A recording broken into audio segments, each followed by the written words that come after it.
नमस्कार दोस्तों, जैनित की ऑनलाइन क्लासेज में मैं जितेंद्र जोशी आपका हार्दिक स्वागत करता हूं, अभिनंदन करता हूं। 7 लेक्चर अपन पढ़ चुके हैं। 8वां लेक्चर जो है वो आज का है। आज अपन क्वांटम नंबर्स पढ़ेंगे और क्वांटम नंबर्स पढ़ने के बाद n+l रूल, पाउली, ऑफ वो, हुंस, ये सब कंप्लीट करके अपन पीरियोडिक टेबल वाले चैप्टर के अंदर चले जाएंगे। जो पीरियोडिक टेबल वाला चैप्टर जो है वो इसी यूनिट के अंदर दे रखा है। तो अपन बात करते हैं क्वांटम नंबर्स का। क्वांटम नंबर्स बोले तो क्वांटम संख्या। क्वांटम संख्या क्या होती है? क्वांटम संख्या तो अपन यहाँ पर ये कहते हैं क्वांटम संख्या क्या होती है कि कोई एटम है, उस एटम के अंदर इलेक्ट्रॉन जो है वो कहाँ पर है, ठीक है ना, कहाँ पर है, उसकी स्थिति का निर्धारण करने के लिए 4 संख्याओं की जरूरत पड़ती है। उन्हीं को क्या बोलते हैं? क्वांटम संख्या। तो अपन क्या कहेंगे कि परमाणु में, एटम में इलेक्ट्रॉन की एक्चुअल पोजीशन, ठीक है, एक्चुअल पोजीशन कहाँ पर है, उसकी स्थिति को ज्ञात करने के लिए 4 संख्याओं की जरूरत पड़ती है। उसको क्या बोलते हैं? क्वांटम संख्या। ये कुछ ऐसा ही है, आप ऐसे समझो कि एटम में इलेक्ट्रॉन का आपको पता करना है, ठीक है ना। तो आप कैसे पता करोगे? क्योंकि आप तो एमएससी किए हुए हो तो आपको तो पता होगा ही थोड़ा बहुत। तो मैं यहाँ पर ये कहता हूँ, जैसे मैं जैतारण का हूँ, ठीक है ना, जैतारण पाली डिस्ट्रिक्ट का, ठीक है। अगर मेरे घर पे अगर कोई लेटर आना है, ठीक है, तो सपोज करो गुजरात से आया, तो सबसे पहले तो क्या होगा? राजस्थान पता होना चाहिए।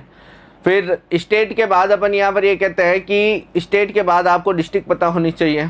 डिस्ट्रिक्ट के बाद आपको तहसील पता होनी चाहिए। तहसील पता होने के बाद आपका जो गांव है या फिर आप शहर के अंदर रह रहे हैं वहाँ पर गली का एड्रेस पता होना चाहिए। गली के बाद मकान नंबर पता होना चाहिए। तब जाके आपका वो लेटर जो है, अगर आपने कहीं से भी भेजा है तो वो आपके घर पे पहुँच जाएगा, ठीक है ना। इसी तरह यहाँ पर इलेक्ट्रॉन की एक्चुअल पोजीशन को ज्ञात करने के लिए आपको क्या करना पड़ेगा कि सबसे पहले आपको कोश का पता करना पड़ेगा कि कौन से कोश में बैठा है, ठीक है। कोश जब आ गया तो कोश के बाद आपको उपकोश में जाना पड़ेगा। डेट मीन सबसे पहले सेल या ऑर्बिट में जाना पड़ेगा, फिर आपको सबशेल में जाना पड़ेगा, ठीक है। सबशेल sp-df जो है वो सबशेल होती है।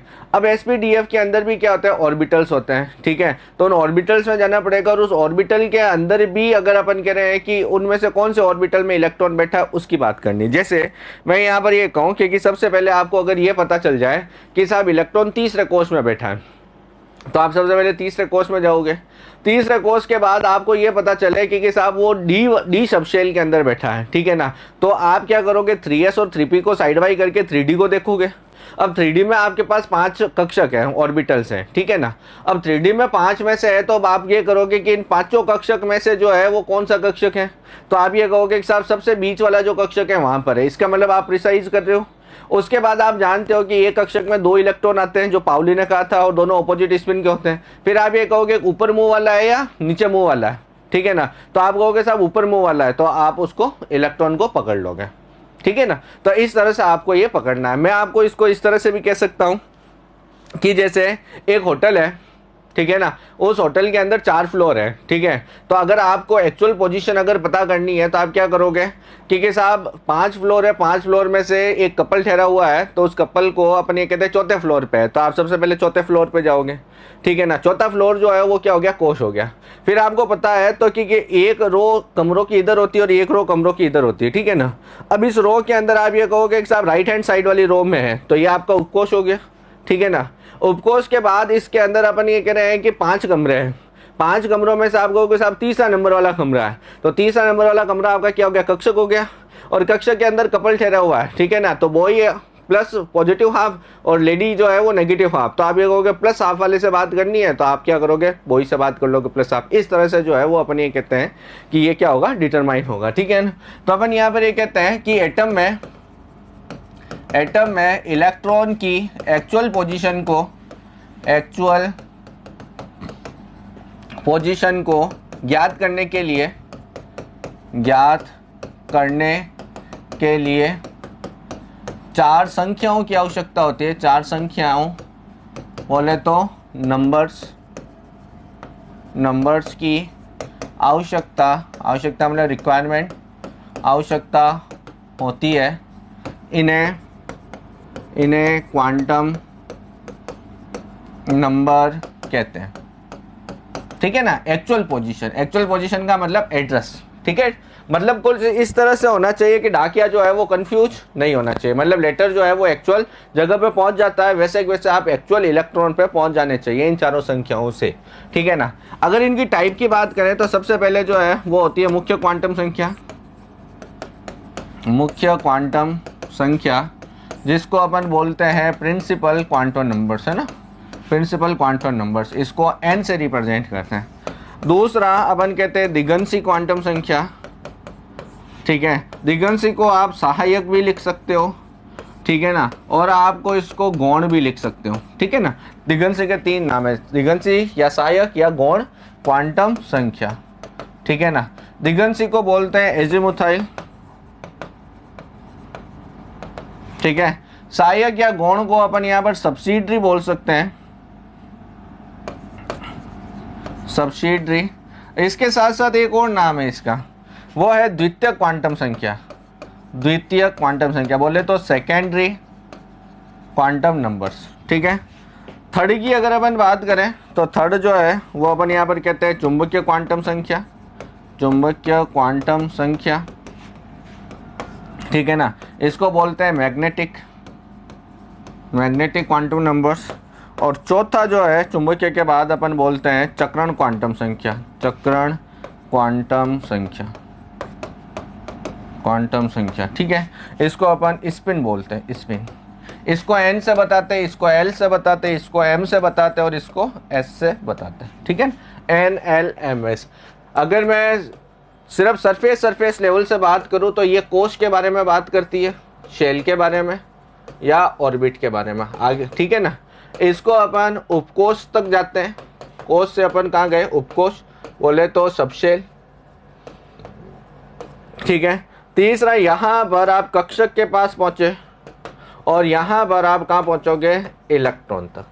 तो सबसे पहले आपने कोश के बारे में, कोश से आप उपकोश के बारे में जाओगे, उपकोश से आप कक्षक के बारे में जाओगे और कक्षक से आप किस में जाओगे, इलेक्ट्रॉन के बारे में, ठीक है ना। अब अपन बात करते हैं इसके अंदर, बाकी मैंने आपको बता ही दी कि साहब ये पहला है, ये दूसरा है, ये तीसरा है, ठीक है ना। इस तीसरे कोश के अंदर, थर्ड कोश के अंदर 3s भी होगा, 3p भी होगा और 3d भी होगा। इसके अंदर एक कक्षक होगा, ठीक है, इसके अंदर 3 कक्षक होंगे, इसके अंदर 5 कक्षक। तो आप सबसे पहले कोश तक पहुंचे, कोश के बाद आप उपकोश तक पहुंचे, उपकोश के बाद आप कक्षक पहुंचे और कक्षक के बाद आप इलेक्ट्रॉन पहुंचे। तो इसमें 2 इलेक्ट्रॉन होंगे, इसमें 6 इलेक्ट्रॉन होंगे, इसमें अपन यहाँ पर कहते हैं 10 इलेक्ट्रॉन होंगे। तो इस तरह से जो है वो आपको पहचानना है। बाकी अपन जैसे जैसे थ्योरी पढ़ने के बाद क्वेश्चन करेंगे तो क्वेश्चन के अंदर आपको सारी चीज़ों का पता चल जाएगा। नेक्स्ट, सबसे पहले अपन यहाँ पर बात करते हैं किसकी, मुख्य क्वांटम संख्या की, मुख्य क्वांटम संख्या की, ठीक है ना। मुख्य क्वांटम संख्या को अपन बोलते हैं प्रिंसिपल। क्या कहता है ये, सबसे पहले given by Bohr, given by Bohr साहब ने दी थी इसको, ठीक है ना। क्या कहता है ये कहता है कि इलेक्ट्रॉन नाभिक के चारों ओर निश्चित ऊर्जा कक्षा, निश्चित ऊर्जा स्तर में चक्कर लगाता है, जिनको क्या बोलते हैं, कोश बोलते हैं या कक्ष बोलते हैं, ठीक है ना। यही पोस्टुलेट्स बोहर साहब ने वहां दिया था और जिन्होंने कहा कि इसका मान जो है 1 से लगाकर अनंत तक हो सकता है लेकिन 0 कभी नहीं हो सकता। किसके साथ डील करती है, तो ये अपन यहाँ पर कहते हैं कि जो परमाणु है उसका आकार के बारे में याद करो। बोहर साहब ने त्रिज्या के बारे में बताया था, जब त्रिज्या के बारे में बताया तो इसका मतलब साइज के बारे में जो है वो पता चल सकता है, ठीक है ना। तो साइज के बारे में पता और ऊर्जा के बारे में भी बताया था, इलेक्ट्रॉन के वेग वगैरह के बारे में बताया था, उन सब की जो पता है वो इससे कर सकते हैं। तो अपन यहाँ पर कहते हैं कि यह परमाणु के त्रिज्या बोले तो रेडियस, ठीक है ना, या अपन यहाँ पर कहते हैं रेडियस के साथ साथ आकार बोले तो साइज कह सकते हैं। आप एग्जामिनर व्यास भी लिख सकता है ना, ऊर्जा, ठीक है, वह कोश के बारे में बताती है, ये सबसे इंपॉर्टेंट पॉइंट है, ठीक है ना। किसके बारे में बताती है साहब, अपन यहाँ पर कहते हैं सीधा सवाल आता है कि किसके बारे में बात करती है, आकार और ऊर्जा बोले तो एनर्जी, उसके बारे में बात ये करती है, ठीक है ना, सीधा सवाल आता है। इसी तरह हर एक क्वांटम संख्या के अंदर सीधा सवाल आएगा कि किसके बारे में डील करती है, ठीक है ना। तो हर एक पॉइंट को इसको ध्यान रखना है आपको। दूसरा पॉइंट ये कहता है कि ये कहता है कि इलेक्ट्रॉन नाभिक के चारों ओर निश्चित ऊर्जा स्तर में चक्कर लगाता है। इन्हें कोश या अपन कहते हैं ऑर्बिट या कक्ष, ठीक है ना, कक्ष कहते हैं।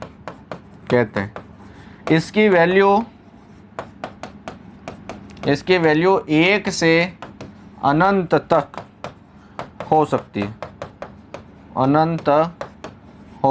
है, ठीक है ना। लेकिन ये सबसे इंपॉर्टेंट पॉइंट है, लेकिन जीरो कभी नहीं होगी। दैट मीन्स अगर आपको कहीं पर भी मुख्य क्वांटम संख्या n का मान अगर कहीं जीरो लिखा हुआ है तो इसका मतलब वो गलत लिखा हुआ है, वो क्वांटम संख्या का सेट जो है वो क्या होगा, गलत होगा, ठीक है ना। तो जीरो कभी नहीं होगा। तो n की वैल्यू अपन यहाँ पर कहते हैं 1 2 3 4 dash dash dash dash dash अनंत 5 जो भी है। तो ये क्या होता है, k l m n o p q dash dash dash चलता रहेगा, ठीक है ना। तो देखो यहाँ पर ये नाभिक है, ये फर्स्ट कोष है, ये दूसरा कोष है, ये तीसरा कोष है, ये चौथा कोष है, ठीक है ना। तो जब ये इतने सारे कोष हैं तो अपन यहाँ पर कहते हैं n बराबर 1, ये 2, ये 3 और ये 4। तो ये k हो गया, l हो गया, m हो गया और ये n हो गया। इसका मतलब जैसे जैसे कोष बढ़ेंगे वैसे वैसे आपके नाभिक की त्रिज्या बढ़ती जाएगी और आकार जो है, साइज जो है वो क्या हो जाएगा, बढ़ता जाएगा। समझ में आ रही बात को आपको, ठीक है ना। तो अब अपन यहाँ पर ये कहते हैं कि यहाँ पर आपको पता होता R = 0.529 into n square upon z का आपने एंगस्ट्रॉम में फॉर्मूला दिया था, या फिर 52.9 into n square upon z picometre का आपको जो है वो बोर्ड साहब ने फॉर्मूला दिया था। इसका मतलब ये हो गया कि R समानुपाती होगा n स्क्वायर के और R व्युत्क्रमानुपाती या इनवर्सली प्रोपोर्शनल होगा किसके, z के। इसका मतलब अगर मैं R और n स्क्वायर के बीच में ग्राफ खींचूं तो कुछ ऐसा आएगा, और R और मैं अगर z के बीच में खींचूं तो व्युत्क्रमानुपाती का ग्राफ जो है वो कुछ ऐसा आएगा। इसका मतलब यह हो गया कि रेडियस जैसे जैसे बढ़ेगा, n जैसे जैसे बढ़ेगा रेडियस वैसे वैसे बढ़ेगा और साइज भी वैसा का वैसा ही बढ़ेगा। इसी तरह z अगर बढ़ेगा तो r की वैल्यू क्या होती जाएगी, कम होती जाएगी। जाहिर सी बात है, अगर z ज़्यादा है तो परमाणु क्रमांक ज़्यादा है, एटॉमिक नंबर ज़्यादा है। एटॉमिक नंबर ज़्यादा है तो मतलब नंबर ऑफ प्रोटॉन्स ज़्यादा है, और नंबर ऑफ प्रोटॉन्स ज़्यादा है तो उस इलेक्ट्रॉन को आकर्षित ज़्यादा करेगा, और आकर्षित अगर ज़्यादा करेगा तो साइज छोटी हो जाएगी, ठीक है ना। तो लॉ ऑफ कॉमन सेंस है ये तो वाली बात है, ठीक है ना। तो ये क्या है आपके पास, एटॉमिक नंबर, इसका मतलब नंबर ऑफ प्रोटॉन्स है ना, नंबर ऑफ प्रोटॉन्स। फिर अपन यहाँ पर ये कहते हैं दूसरा उन्होंने ऊर्जा के बारे में बताया था, ठीक है ना। ये अपन यहाँ पर ये कहते हैं कि ये 2 पॉइंट तो वहाँ हो गए, ये तीसरा पॉइंट और ये यहाँ पर आपका चौथा पॉइंट। ऊर्जा के बारे में बताया था तो उन्होंने क्या कहा था, E = -13.6 into z² upon n², यही बात थी, z² अपॉन n², ठीक है। अपने याद करो IP वगैरह सारी कैलकुलेट करी थी। तो इसका मतलब यह हो गया कि z जैसे जैसे बढ़ेगा वैसे वैसे अपन यहाँ पर ये कहते हैं कि ऊर्जा जो होगी वो क्या होगी, घटेगी, ठीक है ना, नेगेटिव की बात। और अपन कह रहे हैं n बढ़ेगा तो n, यहाँ पर देखो एनर्जी और n जो है वो क्या है, व्युत्क्रमानुपाती, लेकिन नेगेटिव साइन है, इसका मतलब यहाँ पर क्या हो गया, एक तरह से ये समानुपाती हो गया, ठीक है ना। तो अपन यहाँ पर ये कहते हैं कि एनर्जी एंड n² एक दूसरे के समानुपाती है, बिकॉज नेगेटिव साइन है, इसका मतलब यह हो गया कि डेट मीन्स n बढ़ेगा तो ऊर्जा एनर्जी बढ़ेगी। मैं इसको कुछ इस तरह से याद करता हूं कि नाभिक के सबसे नियर वाला जो होता है उसकी एनर्जी सबसे कम होती है, ठीक है ना, क्योंकि सारी एनर्जी नाभिक खा जाता है। सारी एनर्जी क्या करता है, नाभिक खा जाता है। तो नाभिक खा गया सारी एनर्जी, तो इसका मतलब n जिसके पास n जो छोटा होगा उसकी एनर्जी क्या होगी, कम होगी। तो मैं यहाँ पर ये कहता हूँ याद रखने के लिए कि नाभिक के पास वाले की एनर्जी कम होगी, किसकी होगी, इलेक्ट्रॉन की, है ना, कम होगी, बिकॉज उस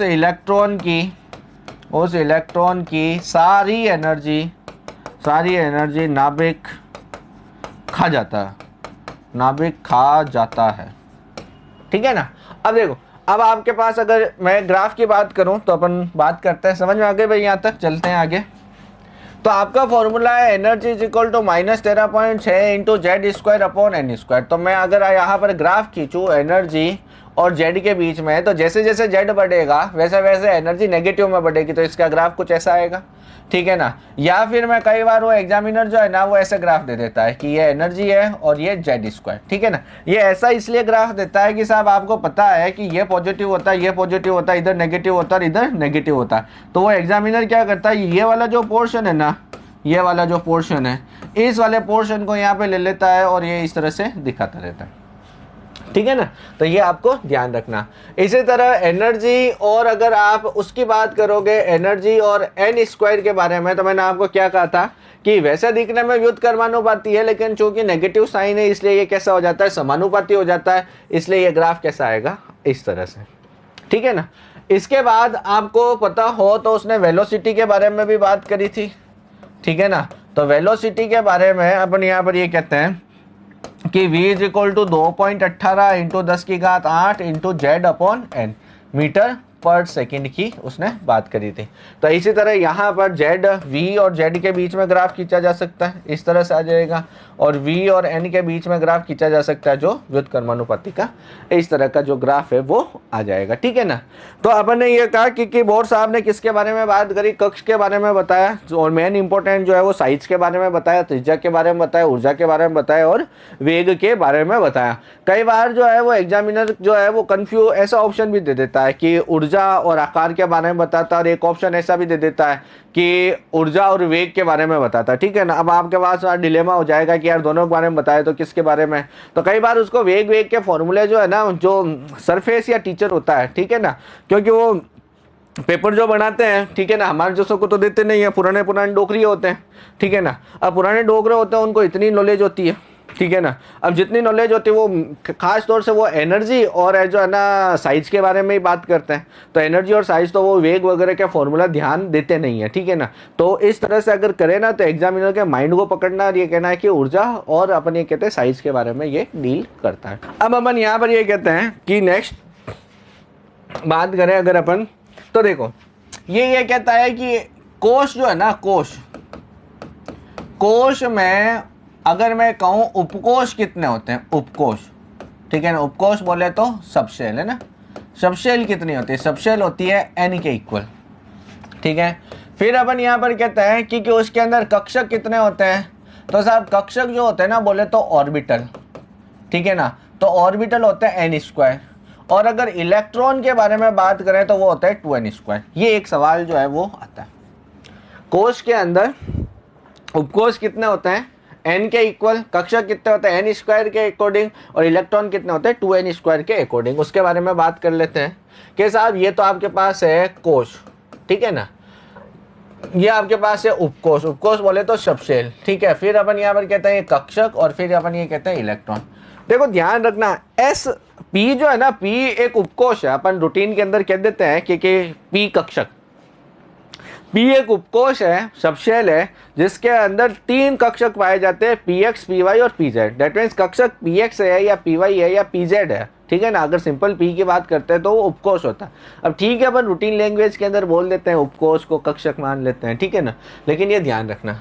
तो अब अपन यहाँ पर ये कहते हैं कि n बराबर आपके पास पहला कोश है, n बराबर आपके पास दूसरा कोश है, n बराबर आपके पास तीसरा कोश है, n बराबर चौथा कोश है ना। तो अपन कहते हैं उपकोष कितना होगा n के बराबर। इसका मतलब यहाँ पर कितना होगा 1, यहाँ कितना होगा 2, यहाँ पर कितना होगा 3, और यहाँ पर कितने होंगे 4, ठीक है ना। अब देखो कौन सा होगा, आपको अगर पता हो तो उपकोष के अंदर 1s जो है वो पाया जाएगा, पहले के अंदर सिर्फ s ही पाया जाता है। p दूसरे से स्टार्ट होता है, यहाँ पर 2s और 2p पाया जाएगा।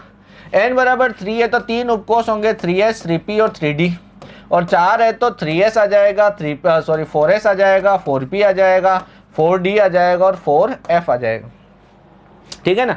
तो इस तरह से ये 4 हो गए।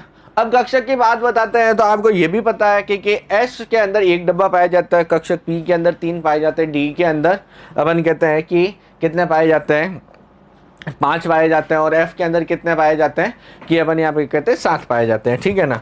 तो मैं यहाँ पर ये कहता हूँ कि कक्षक कितने होंगे 1, यहाँ पर कितना होगा 1 + 3 बराबर कितना हो गया 4, यहाँ पर 1 + 3 + 5 कितना हो गया 9, और यहाँ पर 1 + 3 + 5 + 7, ठीक है ना, तो कितना हो गया 16। ठीक है, अब देखो ये n के इक्वल हो गया, ये n स्क्वायर के अकॉर्डिंग, तो 1 का स्क्वायर 1, 2 का स्क्वायर 4, 3 का स्क्वायर 9, 4 का स्क्वायर कितना 16। अब आप ये भी जानते हो कि ये कक्षक में 2 इलेक्ट्रॉन पाए जाते हैं और दोनों विपरीत स्पिन के होते हैं, पाउली साहब के गए थे, ठीक है ना। तो कितने इलेक्ट्रॉन हो जाएंगे भाई, तो देखो यहां से बात करते हैं, तो कितने हो गए 2, यहाँ पर कितने 8, यहाँ पर कितने 18, और यहाँ पर कितने 32। तो देखो यहाँ पर 2n स्क्वायर के अकॉर्डिंग निकालो, 2n स्क्वायर के अकॉर्डिंग यहाँ पर कितना हो जाएगा, पहला कोश है तो 1 का स्क्वायर इंटू 2 2, यहाँ पर देखो 2 का स्क्वायर इंटू 2 कितने हो जाएंगे 8, यहाँ पर 3 का स्क्वायर कितना 9 इंटू 2 कितना हो जाएंगे 18, और यहाँ पर 4 का स्क्वायर इंटू 2 कितना हो जाएंगे 32। ठीक है ना, तो कैसे ही कर लो, आप चाहो तो इन फॉर्मूले से कर लो, या फिर अपना लॉ ऑफ कॉमन सेंस जो है वो ये कर लो कि साहब दूसरा कोर्स है तो 2s और 2p पाया जाएगा, तो 4 कक्षक होंगे, 4 कक्षक होंगे तो 8 इलेक्ट्रॉन पाए जाएंगे। ठीक है, ये अपना जो है वो क्या हो गया, अपन यहाँ पर ये कहते हैं कि आपका ये मुख्य क्वांटम संख्या हो गई। दूसरी क्वांटम संख्या आपके पास है दिगंसी क्वांटम संख्या, दिगंसी क्वांटम संख्या, या फिर इसको सहायक भी बोलते हैं, या इसको द्वितीयक भी बोलते हैं, या इसको गौण भी बोलते हैं। ठीक है ना, ये एजीमुथाइल हो गया। ठीक है, यहां पर अपन कहते हैं सब्सिडरी कहलाता है ये, या फिर अपन ये कहते हैं सेकेंडरी कहलाता है। उसको जैसे बोर्ड साहब ने दिया था ना, तो इसको सोमरफील्ड ने दिया था, इसलिए याद करो बोर्ड साहब की एक कमी भी थी कि वो उपकोष के बारे में नहीं बताते, कक्षक के बारे में नहीं बताते हैं। ठीक है ना, तो ये सोमरफील्ड ने दिया था। तो अब ये क्या कहता है, ये कहता है कि इसको अपन किससे बताते हैं, स्मॉल एल से, NLMS स्मॉल एल से। ठीक है ना, क्या कहता है ये, पहला पॉइंट ये कहता है कि यह उपकोष की आकृति के बारे में बताता है। आकृति बोले तो शेप के बारे में बताता है। पहला वाला किसने बताए थे, उसने कहा था एटम के कोश या एटम की साइज, या फिर एटम के अपन ये कहते हैं एनर्जी के बारे में, रेडियस के बारे में। जबकि ये क्या कहता है, उपकोष। याद करो मैंने आपको ये कहा था कि पहला वाला कोश के बारे में बात करता है, दूसरा वाला उपकोष के बारे में बात करता है, और उपकोष की भी क्या बताएगा, ये आकृति बताएगा। ठीक है ना, क्या बताएगा, आकृति। दूसरा पॉइंट ये कहता है कि इसकी वैल्यू, ये भी बड़ा इंपॉर्टेंट पॉइंट है, ये भी बड़ा इंपॉर्टेंट पॉइंट है। ठीक है ना, देखो क्वांटम नंबर से क्वेश्चन 100% आएगा ही आएगा, उसको कोई नहीं रोक सकता।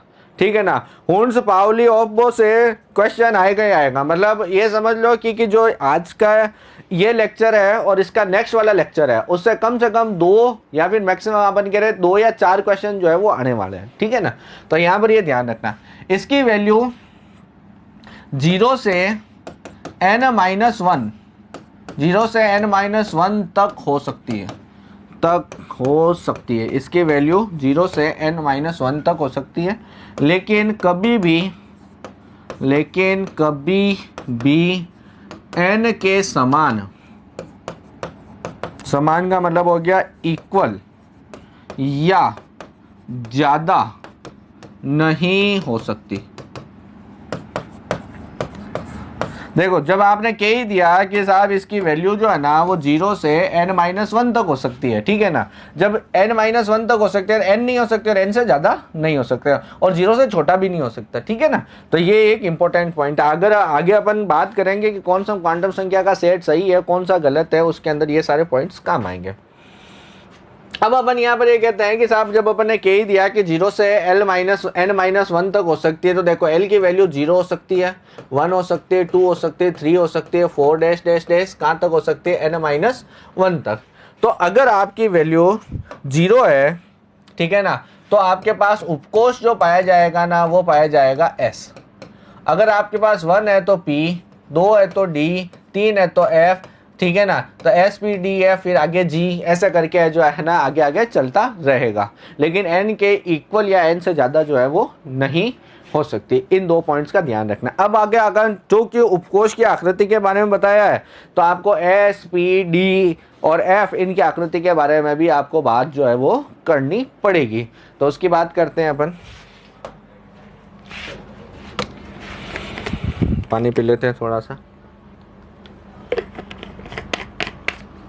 तो देखो, सबसे पहले आपको एस उपकोष के बारे में बात करनी है। मैं बार बार कह रहा हूँ, एस उपकोष होता है, कक्षक भी होता है, लेकिन उपकोष, क्योंकि एस के अंदर तो एक ही कक्षक पाया जाता है, इसलिए चाहे कुछ भी कह दो। पी के अंदर पी उपकोष होता है, पी एक्स, पी वाई और पी जेड जो है वो क्या होते हैं, कक्षक होते हैं। तो देखो कैसा होता है, एस उपकोष जो होता है ना, वो अपन यहाँ पर कहते हैं कि साहब ये इस तरह का एक्स एक्सिस है, ये वाई एक्सिस है और ये जेड एक्सिस है, ठीक है ना। यहाँ पर ये जो पाया जाता है ना एस, ये इस तरह से पाया जाता है, ठीक है ना, इस तरह से पाया जाता है। तो एस का मतलब जो होता है ना वो तो होता है शार्प, ठीक है। और इसका जो शेप होता है ना, आकृति जिसको बोलते हैं, ठीक है ना, आकृति, सिम्बा पिक्चर की आकृति, ठीक है, आकृति दबे, ठीक है। तो शेप जो होती है ना वो होती है इसकी स्फेरिकल। कैसी होती है, स्फेरिकल, ठीक है ना, गोलाकार होती है, जस्ट लाइक फुटबॉल जैसे, है ना। जस्ट लाइक क्या है, स्फेरिकल बोले तो गोलीय, ठीक है, फुटबॉल जैसे। अब देखो यहां पर ये इस तरह से होता है, एक्स एक्सिस, पी और वाई और जेड। अब चूंकि यहाँ पर है तो इसको तो मैं बता नहीं सकता, लेकिन मैं यहाँ पर ये कहता हूँ ये एक्स एक्सिस है, वाई एक्सिस है और ये नीचे की तरफ जेड एक्सिस है। तो ये तीनों एक्सिस पे जो है वो पाई जाती है, ठीक है। तो अपन कहते हैं कि यह उपकोष तीनों एक्सिस पे पाया जाता है, तीनों एक्सिस पर पाया जाता। अब यहां पर अपन ये कहते हैं कि ये प्लस क्या है, तो ये प्लस जो है ना ये चार्ज नहीं है, ये चार्ज नहीं है, ये शाई है। शाई बोले तो तरंग फलन, वेव फंक्शन, ये क्या है, शाई है, ठीक है ना। चार्ज नहीं है, प्लस माइनस चार्ज नहीं है, क्या है, तरंग फलन है, ठीक है ना। तरंग फलन जो है वो इलेक्ट्रॉन, साई स्क्वायर जो है वो इलेक्ट्रॉन के फाइंडिंग प्रोबेबिलिटी को बताता है, ठीक है ना, जो अपने सिलेबस में नहीं है, ठीक है। अगर ऐड कर लिया तो मैं पढ़ा दूंगा आपको, ठीक है। तो ये चार्ज नहीं हो गया, क्या है, शाई है, तरंग फलन है, ठीक है। ये उपकोष तीनों एक्सिस पे पाया जाता है। तो अगर आपको ये कहते हैं, ये क्वेश्चन आ जाए कि ऐसा कौन सा उपकोष है, उपकोष या कक्षक है जहां इलेक्ट्रॉन पाए जाने की संभावना तीनों एक्सिस में है, ठीक है ना। तो आपका आंसर क्या हो जाएगा, एस। क्या हो जाएगा, एस, ठीक है ना। अब देखो यहां पर एक पॉइंट आता है, ये आपका मिड पॉइंट है, सेंटर ऑफ सिमेट्री। आपको फिजिकल केमिस्ट्री में सर ने पढ़ाया होगा, ठीक है ना, सॉलिड स्टेट के अंदर। शायद सॉलिड तो सिलेबस में ही नहीं है, ठीक है। चलो आप ये कहते हैं ये सेंटर पॉइंट है, ठीक है ना। अब सेंटर पॉइंट से अगर अपन बात करें तो सेंटर पॉइंट से अगर ऑपोजिट डायरेक्शन में आप जाते हो, ठीक है ना, और ऑपोजिट डायरेक्शन में जाने पर आपको सेम साई मिलता है। जैसे मैं यहाँ पर कहूँ कि मैं इस पॉइंट से इधर गया तो मेरे को पॉजिटिव मिला, और इस पॉइंट से मैं इधर गया तो मेरे को क्या मिला, पॉजिटिव मिला। इधर गया तो पॉजिटिव मिला, इधर गया तो पॉजिटिव मिला, इधर गया तो पॉजिटिव मिला, इधर गया तो पॉजिटिव मिला, ठीक है ना। तो मैं यहाँ पर कहता हूँ कि सेंटर पॉइंट से ऑपोजिट डायरेक्शन में जाने पर अगर मुझे समान साई मिलता है तो उसको, उस कंडीशन में मैं उस उपकोष को या कक्षक को क्या बोलूंगा, गिरेड, ठीक है ना। हिंदी में भी गिरेड या जिरेड लिखा था, ठीक है। और अगर ऑपोजिट साई मिलता है तो अपन क्या कहते हैं उसको, अनगिरेड, ठीक है ना। चूंकि एस ऑर्बिटल के अंदर यहां पर अपन ये कहते हैं कि ऑपोजिट डायरेक्शन में जाने पर समान साई मिलता है तो इसको क्या बोलेंगे, गिरेड, ठीक है। तो यहां पर मैं ये कहता हूं, नोट करके लिखता हूं कि सेंटर पॉइंट या सेंटर ऑफ सिमेट्री, आपको फिजिक्स ऑर्गेनिक में भी पढ़ाया होगा स्टीरियो के अंदर, सेंटर ऑफ सिमेट्री, ठीक है ना। सेंटर पॉइंट से ऑपोजिट डायरेक्शन में जाने पर, सेंटर पॉइंट से ऑपोजिट डायरेक्शन में जाने पर यदि सेम साई मिले, सेम साई मिले, ठीक है ना। सेम साई का मतलब पॉजिटिव पॉजिटिव या नेगेटिव नेगेटिव, ठीक है। तो उसको क्या बोलते हैं, गिरेड कहते हैं, गिरेड कहते हैं, ठीक है ना। गिरेड लिख दो या जिरेड लिख दो, ठीक है ना, जिरेड कहते हैं। ऑपोजिट साई मिले, ऑपोजिट साई मिले तो उस उपकोष को, उपकोष या कक्षक को अनगिरेड बोलेंगे। क्या बोलेंगे साहब, अनगिरेड, अनगिरेड बोलेंगे, ठीक है ना। तो इसका मतलब यहां पर इस डेफिनेशन से आपका एस कक्षक जो है वो क्या हो गया, ये जिरेड हो गया। क्या हो गया, जिरेड, ठीक है ना। तो यहां पर ये आपको ध्यान रखना है। चले भाई नेक्स्ट पॉइंट पे। नेक्स्ट पॉइंट में अपन यहां पर ये कहते हैं कि देखो ये आपका नाभिक है, ठीक है ना। तो देखो फर्स्ट और 1s जो होता है ना, वो 1s बिल्कुल नाभिक के जस्ट पास से स्टार्ट हो जाता है। एक्चुअली ये इलेक्ट्रॉन डेंसिटी होती है, इलेक्ट्रॉन कोई पॉइंट तो होता नहीं है कि ये इलेक्ट्रॉन है, इलेक्ट्रॉन डेंसिटी है, ठीक है ना। अब किसी का ये सवाल आएगा कि साहब 1s जो है वो नाभिक के बिल्कुल पास कैसे आ गया, क्या कुछ जगह ही नहीं है, ठीक है ना, ये तो वृत्ताकार कक्ष में चक्कर लगाता है। तो याद करो मैंने हाइजेनबर्ग के अंदर आपको बताया था कि बोर साहब ने ये कहा था कि सर्कुलर के पाथ के अंदर मूवमेंट करता है। सोमरफील्ड कहता है कि पहला जो सर्कुलर होता है, बाकी वाले जो है वो अपन कहते हैं इलिप्टिकल होते हैं। और हाइजेनबर्ग ये कहता है कि साहब कोई निश्चित पथ नहीं होता। जब कोई निश्चित पथ नहीं होता तो यहाँ पर जो है ना ये पाया जा सकता है नाभिक के जस्ट पास में, क्योंकि कभी यहाँ होगा कभी ऊपर होगा, ठीक है ना। और मैंने ये भी कहा था हाइजेनबर्ग जो कि क्वांटम मैकेनिक्स वगैरह के ऊपर बेस्ड है तो वो ज़्यादा सही है, ठीक है ना। तो ये तो हो गया आपके पास 1s। फिर आपके पास यहाँ पर ये पाया जाएगा आपके पास 2s, ठीक है। तो ये आपका नाभिक हो गया और ये आपका क्या हो गया 1s, ठीक है। और ये आपका क्या हो गया 2s, ठीक है। अब देखो 1s और 2s के बीच में एक ऐसा स्थान है जहां इलेक्ट्रॉन पाए जाने की संभावना कितनी है, 0, शून्य बट्टा सन्नाटा, ठीक है ना। तो अपन यहां पर ये कहते हैं कि 1s एंड 2s, ठीक है, के मध्य या फिर मैं ये कहूं कि यहां पर एक उपकोष, दो उपकोष कह दो मैं यहां पर, ठीक है ना। यहां पर तो चूंकि मैंने 1s और 2s लिखा, तो 1s और 2s के मध्य एक ऐसा स्थान पाया जाता है, एक ऐसा, ये देखो ये जितने भी पॉइंट चल रहे हैं ना बहुत इंपॉर्टेंट है, एक एक पॉइंट को आपको दिमाग के अंदर फिट रखना है, ठीक है ना, क्योंकि हर एक पॉइंट से क्वेश्चन बनता है। एक ऐसा स्थान पाया जाता है जहां इलेक्ट्रॉन पाए जाने की संभावना 0 होती है, उसे क्या कहते हैं, उसे नोडल सतह बोले तो नोडल सरफेस या त्रिज्य बोले तो रेडियल, ठीक है ना, बोले तो अर्य नोड, ये भी रेडियल, ठीक है ना, या गोलीय नोड, ये 4 नाम है भैया इसके। गोलीय, इसके अंदर स्फेरिकल, ठीक है ना, यहाँ पे रेडियल नोड और ये नोड को इंग्लिश में NOD, ठीक है ना, कहते हैं, ठीक है ना। त्रिज्य नोड, अर्य नोड, गोलीय नोड, नोडल सरफेस या रेडियल नोड। अर्य नोड को भी रेडियल बोलते हैं और गोलीय को भी स्फेरिकल बोलते हैं। देखो याद करो, अगर तुमने बायोलॉजी अगर पढ़ी हो तो उसके अंदर सिमेट्री पाई जाती है, ठीक है ना। तो उसको कभी कभी त्रिज्य भी बोलते हैं और कभी कभी अर्य भी बोलते हैं। जैसे स्टार फिश के अंदर कई बार इंग्लिश में लिखते हैं, इंग्लिश में 5 रेडियल लिखते हैं और हिंदी में पंच अर्य लिखते हैं, ठीक है ना, या फिर पंच त्रिज्य लिखते हैं। तो त्रिज्य और अर्य जो है ना वो हिंदी के अंदर तो अलग अलग वर्ड है, लेकिन इंग्लिश के अंदर क्या है, रेडियल ही है। थोड़ा शुद्ध हिंदी है अर्य, ठीक है ना।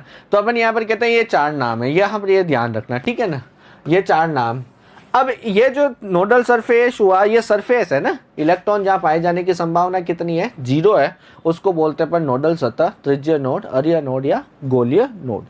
इसकी वैल्यू जो है, ठीक है ना, इसकी वैल्यू इसकी value n minus l minus 1 होती है। किसकी बात कर रहे हैं अपन बात करते हैं नोडल सतह की, ठीक है ना, या अपन बात कर रहे हैं किसकी, रेडियल नोड की, या अपन बात कर रहे हैं किसकी, स्फेरिकल नोड की, गोलीय नोड की, ठीक है ना। ये इसकी वैल्यू कितनी होती है, n माइनस l माइनस 1, ठीक है ना। n की वैल्यू अब कैसे पता चलेगा और l की वैल्यू कैसे पता चलेगा, 1 की वैल्यू तो आपको पता ही है। अपन मैं यहां पर कहता हूं कि जैसे साहब ये 3D लिखा हुआ है, ठीक है ना, तो ये आगे जो संख्या है, ठीक है ना, उपकोष के आगे लिखी हुई संख्या n को बताती है। किसको बताती है, n को बताती है। और ये जो पीछे है, ठीक है ना, ये उपकोष है, ठीक है ना। तो देखो s के लिए उपकोष की वैल्यू, उपकोष है s के लिए 0, p के लिए 1, d के लिए 2 और f के लिए 3। ये आपके पास क्या है, l का मान, ठीक है। उपकोष के आगे जो लिखी हुई संख्या वो l को बताती है, और जो पीछे एस पी डी है उससे आपको क्या पता चलेगा, एल की वैल्यू पता चलेगी कि अगर डी लिखा हुआ है तो 2 है, एस लिखा हुआ है तो 0 है, पी लिखा हुआ है तो 1 है, डी 2 और एफ लिखा हुआ है तो 3, ठीक है। अब देखो कैसा क्वेश्चन आएगा। क्वेश्चन आएगा कि साहब 4s एंड 4p के लिए, 4s एंड 4p के लिए आपको क्या बताना है, रेडियल नोड बताना है, रेडियल नोड, त्रिज्यीय नोड या अर्य नोड, ठीक है ना, अर्य नोड बताना है। तो आप क्या कहोगे साहब, आप ये कहोगे कि साहब जो अर्य नोड है, ठीक है ना, अर्य नोड का फॉर्मूला जो है ना, अर्य नोड का फॉर्मूला है n minus l minus 1, right. अब आपके पास एक तो है 4s, एक आपके पास है 4p, ठीक है ना। तो कैसे करोगे कि साहब n की वैल्यू कितनी है 4, l की वैल्यू s के लिए कितनी है 0 और ये कितना है 1, तो कितना आ गया ये नोड 3। इसके लिए n की वैल्यू कितनी है 4, ये कितना है 1, ये कितना है 1, तो ये कितना हो गया 2। अब देखो कौन कौन सा पाया जाएगा, ये आपका नाभिक है, ये आपका 1s है ना, 1s, फिर ये आपका 2s है, फिर ये आपका 3s है, और फिर आपके पास ये क्या है 4s है, ठीक है ना। तो देखो एक तो आपके पास पाया जाएगा 1s और 2s के बीच में, दूसरा पाया जाएगा 2s और 3s के बीच में, और तीसरा पाया जाएगा 3s और 4s के बीच में। समझ आ गई। अब देखो p कहाँ से स्टार्ट होता है, p स्टार्ट होता है आपके पास 2p से, ठीक है ना, फिर आपके पास 3p आएगा, फिर आपके पास क्या आएगा 4p आएगा। तो यहाँ पर जब p स्टार्ट हुआ 2 से तो एक तो यहाँ पाया जाएगा, ठीक है ना, और एक आपके पास यहाँ पाया जाएगा, ठीक है ना। तो एक तो पाया जाएगा आपके पास 2p एंड 3p के बीच में, और एक पाया जाएगा 3p एंड 4p के बीच में। इसी तरह ये किस में पाया जाएगा, ये पाया जाएगा एक तो 1s एंड 2s के बीच में, फिर पाया जाएगा 2s एंड 3s के बीच में, और 3s एंड 4s के बीच में। समझ आ गई भाई बात को। ये आपकी जो है वो त्रिज्यीय नोड वगैरह इनकी जो है वो काम हो गया, ठीक है। फिर अपन बात करते हैं नोडल सरफेस की, सॉरी एंगुलर नोड की, ठीक है ना, नोडल प्लेन की। तो वहां पर बात करते हैं, तो नेक्स्ट चलते हैं अपन नोडल प्लेन। नोडल प्लेन को बोलते हैं अपन, ये कहते हैं नोडीय तल, या अपन ये कहते हैं एंगुलर नोड। एंगुलर नोड इसको बोलते हैं, एंगुलर नोड को कोणीय नोड। देखो वो तो है गोलीय और ये है कोणीय, ठीक है ना। तो वहां पर ये ध्यान रखना, वो तो है स्फेरिकल और ये है एंगुलर, ठीक है। अब देखो प्लेन क्या होता है सबसे पहले तो, ठीक है, क्लास में होते तो पूछ भी लेता, अब यहाँ तो वो भी नहीं है। अपन यहाँ पर कहते हैं क्या होता है नोडल प्लेन। प्लेन क्या होता है, प्लेन अपन ये कहते हैं कि तल एक ऐसा इमेजनरी अपन ये कहते हैं पॉइंट है, या पॉइंट क्या अपन कहते हैं एक सरफेस है जिसके अंदर किसी भी चीज को दो बराबर पार्ट के अंदर बांटा जा सकता है, ठीक है ना, और दोनों जो है वो बिल्कुल इक्वल हो। इक्वल का मतलब ये है कि एक डेयरी मिल्क को इतने बराबर पार्ट के अंदर बांटो कि दो पहली क्लास के दो बच्चों को अगर दे दें तो दोनों के बीच में झगड़ा नहीं होना चाहिए, ठीक है ना, उसको अपन बोलते हैं प्लेन, ठीक है ना। एक इमेजनरी है, जैसे मैं यहाँ पर क्या हूँ, मैं हूँ, तो मेरे को अगर यहाँ से अगर काटा जाए बाईलेटरल सिमेट्री से, तो एक आंख इधर, एक आंख इधर, आधा नाक इधर, आधा नाक इधर, आधी बत्तीसी इधर, आधी बत्तीसी इधर, एक लंग्स इधर, एक लंग्स इधर, ठीक है ना। तो अपन यहाँ पर ये कहते हैं कि ऐसा तल जो है वो एक ऐसा इमेजनरी अपन कहते हैं सरफेस टाइप का है जहाँ पर इलेक्ट्रॉन पाए जाने की संभावना का जिसको बराबर पार्ट में बांट सकें। अब अपन कहते हैं नोडल प्लेन क्या होता है या एंगुलर नोड क्या होता है। इसके लिए अपन यहाँ पर ये कहते हैं कि ऐसा तल जहां इलेक्ट्रॉन पाए जाने की, देखो ध्यान रखना, ऐसा तल की बात कर रहा हूं, ऐसा प्लेन की बात कर रहा हूं, ऐसा तल जहां इलेक्ट्रॉन पाए जाने की संभावना, इलेक्ट्रॉन पाए जाने की संभावना 0 होती है। ऐसा तल जहां इलेक्ट्रॉन पाए जाने की संभावना क्या होती है, 0 होती है, उसको क्या बोलते हैं अपन, उसको अपन बोलते हैं नोडल प्लेन या एंगुलर नोड, ठीक है। इसकी वैल्यू क्या है, इसकी वैल्यू L के समान होती है,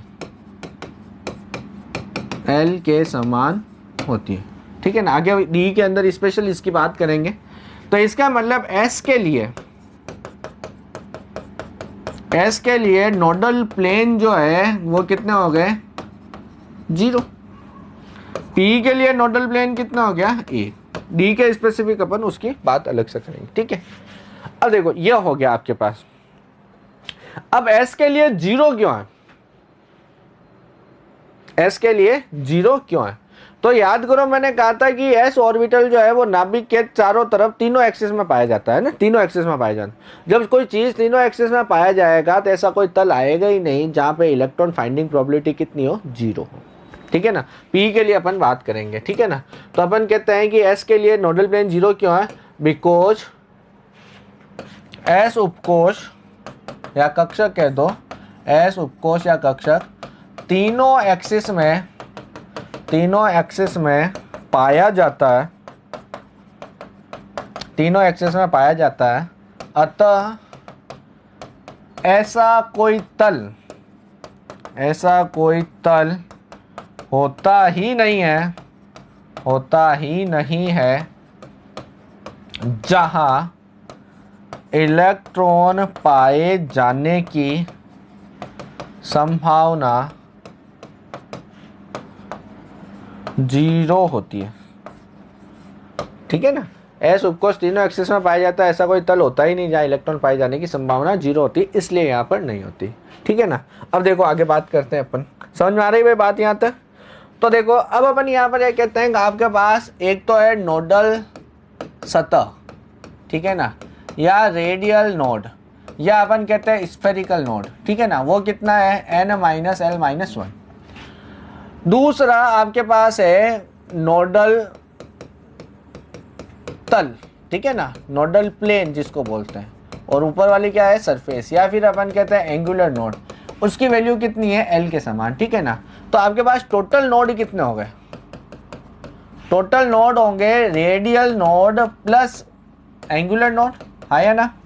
ये कितना है, n-l-1, और ये कितना है, L। तो एक L से ये L कट गया, तो क्या हो गया, n-1। ये टोटल नोड है, ठीक है ना। तो देखो यहाँ पर एग्जामिनर 3 क्वेश्चन पूछ सकता है, वो रेडियल भी पूछ सकता है, वो एंगुलर भी पूछ सकता है, और वो टोटल भी पूछ सकता है, तो इसलिए कंफ्यूज होना मत और इसका ध्यान रखना, ठीक है। जैसे अगर मैं यहाँ पर ये कहूँ कि सर 4p के लिए,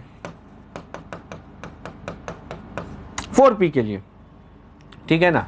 तो देखो यहाँ पर यह है कि रेडियल नोड कितने हैं, यहाँ पर यह आ जाए कि एंगुलर नोड कितने हैं, और यहाँ पर आ जाए टोटल कितने हैं, ठीक है ना। तो देखो रेडियल नोड क्या है, n-l-1, तो 4 - 1 - 1 कितने हो गया, 2। एंगुलर कितना हो गया, L के समान कितना हो गया, 1, और टोटल कितना हो गया, 3 n-, ठीक है। यह आपको ध्यान रखना है, क्लियर है भाई। तो अभी तक देखो दिगंशी क्वांटम संख्या के अंदर अपन ने क्या कहा, अपन ने कहा कि आकृति के बारे में बताता है। दूसरा अपन ने ये कहा कि इसकी वैल्यू 0 से लगाकर n-1 तक हो सकती है, लेकिन कभी भी n के समान या उससे ज़्यादा नहीं हो सकती। उसके बाद अपन ने ये कहा कि साहब ये जो है ना वो आकृति के बारे में बताती है, तो इसके अंदर उपकोष की आकृति के बारे में बताते हैं, तो उपकोष SP-DF की बात अपन ने करी, ठीक है ना। तो एस के अंदर अपन ने कहा कि साहब स्फेरिकल शेप है, गोलीय है, शार्प कहते हैं, इलेक्ट्रॉन फाइंडिंग प्रोबेबिलिटी तीनों एक्सिस में है, तीनों सारे डायरेक्शन में साई प्लस है, इसलिए उसको अपन ग्रेड बोलते हैं। और 1s और 2s या फिर अपन कहते हैं दो उपकोष के बीच में एक ऐसा स्थान पाया जाता है जहाँ इलेक्ट्रॉन फाइंडिंग प्रोबेबिलिटी कितनी होती है, 0। स्थान का मतलब वहाँ पे एक सरफेस है, ठीक है ना। तो उसको n-l-1 रेडियल नोड बताया। फिर अपन ने तल की बात करी कि ऐसा तल पाया जाता है जहाँ इलेक्ट्रॉन फाइंडिंग प्रोबेबिलिटी 0 होती है, उसकी वैल्यू l के इक्वल होती है, s के लिए 0 होती है, p के लिए 1 होती है, डी के लिए 2 होती है। और फिर अपन ने टोटल नोड की बात करी और इसका एक एग्जांपल ले लिया, ठीक है ना। अब अभी तक अपन ने किसके बारे में बात करी है, एस उपकोष की, ठीक है ना। अब अपन बात करेंगे किसके, पी उपकोष की। तो पी उपकोष के बारे में, ठीक है ना। एक एक पॉइंट इंपॉर्टेंट है भैया, ध्यान रखना, एक एक पॉइंट है ना।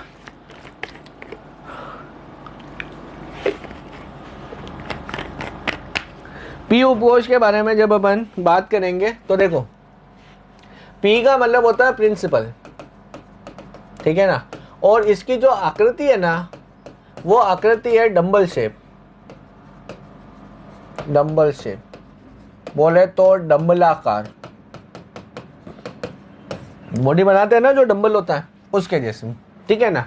इसके अंदर अपन ये कहते हैं 3 कक्षक पाए जाते हैं। कितने पाए जाते हैं, 3 कक्षक। वैसे तो कक्षक के बारे में बात किसने करी थी, चुंबकीय क्वांटम संख्या, लेकिन जब अपन उपकोष पढ़ रहे हैं तो यहीं पे पढ़ लेते हैं, ठीक है ना। एक पाया जाता है px, एक पाया जाता है py और एक पाया जाता है pz, ठीक है ना।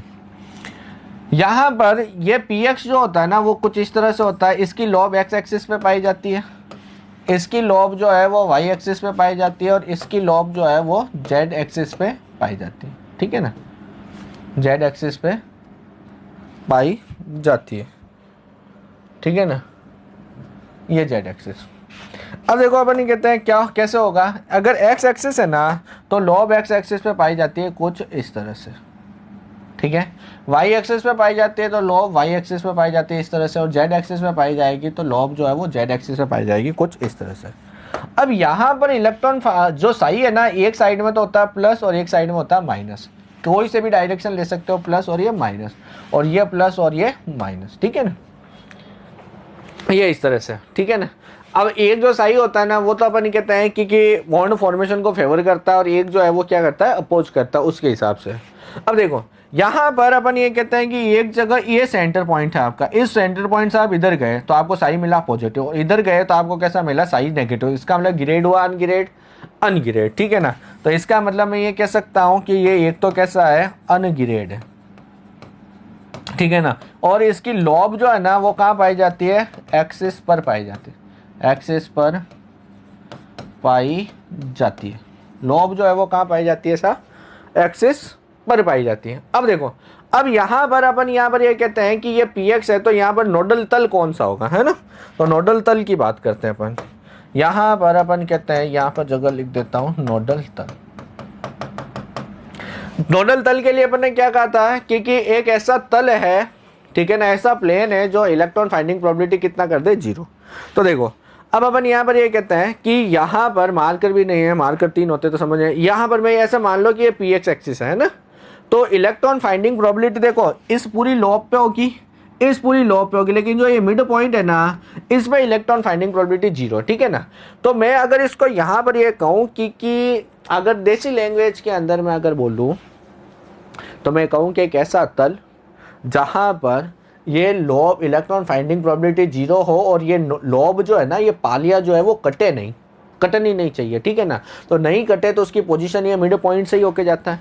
तो देखो यहाँ पर मैं ये कहता हूँ कि एक एक्सिस है, ये इधर की साइड में, ये ऊपर y एक्सिस है, और इधर अपन कह रहे हैं z एक्सिस है, ठीक है ना।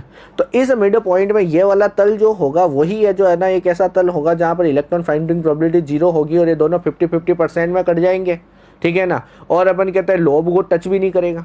वापस देख लो, x एक्सिस है तो y एक्सिस, एक मिनट मेरे पास पेन होगा, है हो गया, ये कुछ इस तरह से है ना, ये इस तरह से है।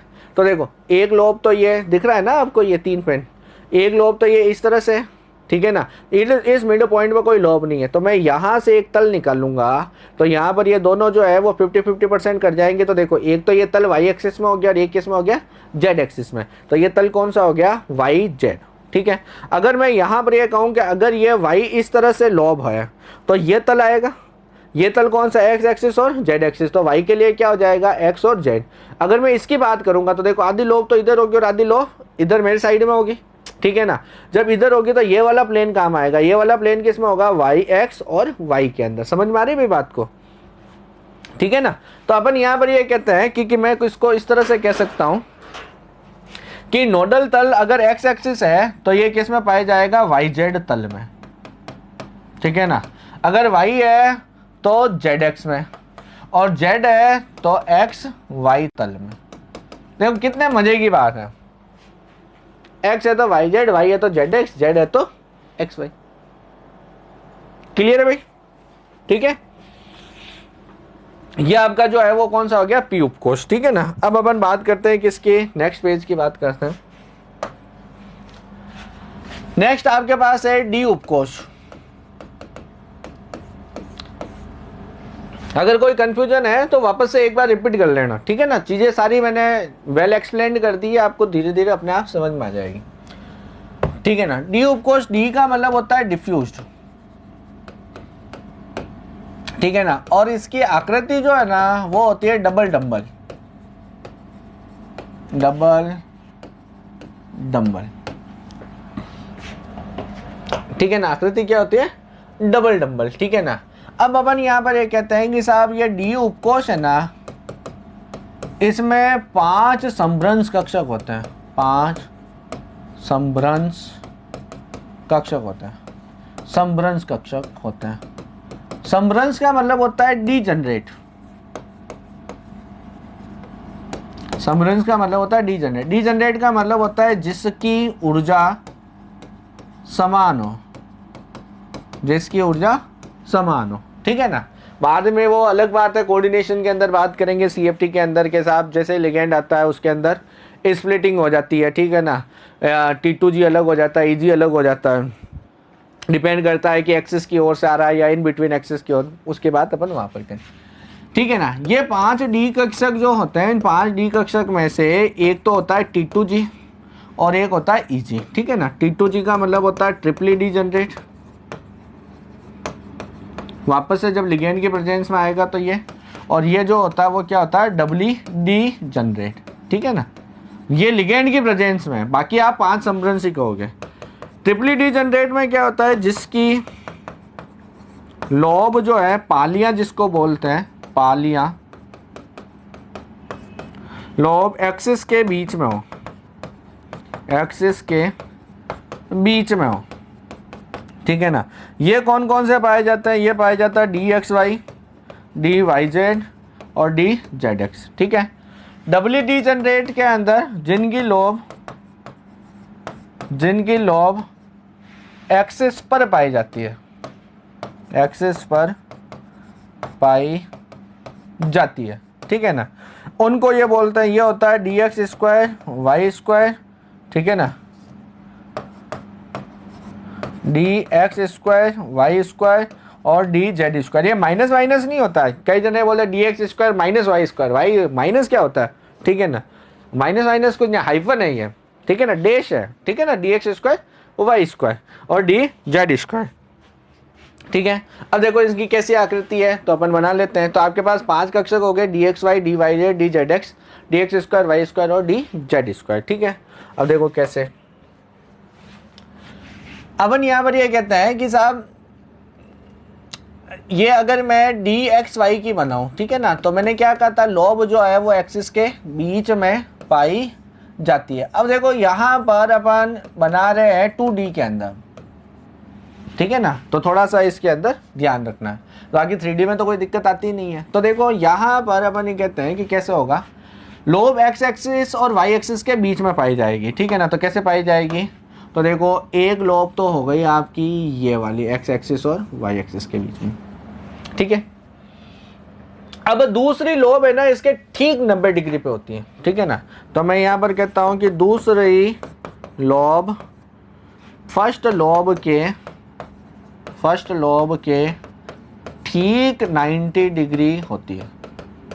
देखो तो इसका 90 डिग्री अगर आपको निकालना है तो कहीं यहां पर ऐसे ऐसे ऐसे ऐसे पाया जाएगा, हाँ या ना, ठीक है ना। अब देखो आपको कैसे डायग्राम बनाना है। ये लोब जो है ना इसके थोड़ा सा आगे का आप क्लॉकवाइज डायरेक्शन में चलो, ये वाली लोब जो है वो 90 डिग्री आएगी, तो इसका 90 डिग्री ये रहा, ठीक है ना। तो इसका मतलब 90 डिग्री रहा तो ये यहां पर पाई जाएगी। अब देखो ये वाली लोब जो है इसका 90 डिग्री ये है और ये इसके नीचे है, तो इसका मतलब मैं ये कह सकता हूं क्या कि यहां पर ये लोब जो है ऊपर नहीं पाके नीचे पाई जाएगी इस तरह से। भाई इसका 90 डिग्री ये है, तो इसका 90 डिग्री है, तो ये नीचे की साइड में है, तो ये भी नीचे की साइड में हो गई। इसका 90 डिग्री जो है ना, इसका 90 डिग्री ये है, ठीक है ना, ये इसका 90 डिग्री ये है, तो यहाँ पर ये लोब इस 90 डिग्री के आगे की साइड में है, तो यहाँ पर भी क्या हो जाएगी, आगे एक डायरेक्शन में हो जाएगी। समझ आ गई भाई बात को, ठीक है ना। पहली लोब तो आपने एक्स एक्सिस और वाई एक्सिस बना दी और दूसरी लोब इसके ठीक 90 डिग्री होगी। तो 90 डिग्री होगी तो आप इसका पहले 90 डिग्री निकाल लो भाई। एक्स एक्सिस का 90 डिग्री तो ये हो गया जेड, और वाई का 90 डिग्री ये हो गया, क्योंकि अपन 2D में बना रहे हैं। फिर अपन क्लॉकवाइज डायरेक्शन की बात करेंगे तो कैसा, आप इसका 90 डिग्री ये है, ठीक है ना, इसका 90 डिग्री आपका ये है, तो इसका 90 डिग्री ये है, तो भाई इसके लोब इसके आगे की साइड में तो आगे बना दिया, और इसकी लोब जो है ना, इसकी लोब इसका 90 डिग्री ये है, तो ये आगे की साइड में तो आगे बना लिया, ठीक है ना। अब यहाँ पर अपन ये कहते हैं, देखो एग्जाम के अंदर तो कोई पूछेगा नहीं, लेकिन स्कूल में जब जाओगे ना 11वीं क्लास को पढ़ाने के लिए तो बच्चों को समझाना तो पड़ेगा ही, ठीक है ना। तो इस तरह से आपको ध्यान रखना है। अब यहाँ पर देखो, यहाँ पर ये लोब के अंदर ऑपोजिट लोब के अंदर सेम साई होता है, तो यहाँ पर ये क्या हो गया, देखो इस पॉइंट से मैं इधर की साइड में गया प्लस, इधर गया प्लस, इधर गया माइनस, इधर गया माइनस, तो यहाँ पर लोब क्या हो गई, सेम हो गई, साइज सेम हो गया। तो इसका मतलब ये कैसा होएगा साहब, ग्रेड, कैसा होएगा, ग्रेड।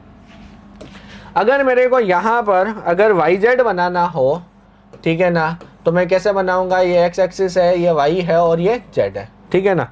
तो अगर मेरे को वाई जेड बनाना है तो मैं पहले तो क्या करूंगा, वाई और जेड के बीच में लेके जाऊंगा, ठीक है ना। जैसे मान लो ये प्लस और ये प्लस कर दिया। दूसरा मेरे को क्या करना पड़ेगा, इसका ठीक 90 डिग्री, ठीक है ना। तो इसका ठीक 90 डिग्री देखो यहाँ पे आएगा कहीं ना कहीं, आया ना। जब ये यहां पर आएगा तो देखो इसकी बात करता हूं, तो यहां पर इसका 90 डिग्री ये है, तो ये लोब इसके पीछे की साइड में, तो यहां पर भी आप पीछे की साइड में बना लो। और इसका 90 डिग्री ये है, तो इसका पीछे की डायरेक्शन में है, तो आप भी पीछे की डायरेक्शन में बना लो, ये माइनस और ये माइनस, ठीक है ना। अगर देखो मैं ZX बनाना है मेरे को, ठीक है ना, ये कौन सा हो गया XY, ये कौन सा हो गया YZ, और ये ZX। तो देखो ZX के लिए मैं अगर मैं ये बनाऊंगा ना, अगर मैं यही X Y और Z नोटेशन करूंगा तो यहाँ पर क्या हो जाएगा, ये लोब के ऊपर आ जाएगा। जबकि अपन ने क्या कहा था कि एक्स वाई वाई जेड और जेड एक्स तो है लोब के किस में पाए जाते हैं, बीच में पाए जाते हैं। तो मेरे को यहाँ पर जो है वो नोटेशन जो है ना वो चेंज करने पड़ेंगे। नोटेशन क्या करना पड़ेगा, चेंज करना पड़ेगा। इसलिए एक्स ये जेड और ये वाई, क्योंकि अगर मैं यही डायग्राम करूंगा ना तो एक्स और जेड के बीच में जस्ट लेके आओगे तो वाई के ऊपर चिपका दोगे, और वाई के ऊपर नहीं हो सकता क्योंकि ये लोब एक्सिस के ऊपर जो है वो पाई नहीं जाती, एक्सिस के बीच में पाई जाती है। तो देखो एक तो ये हो गया प्लस माइनस, दूसरा इसका 90 डिग्री ये हो गया।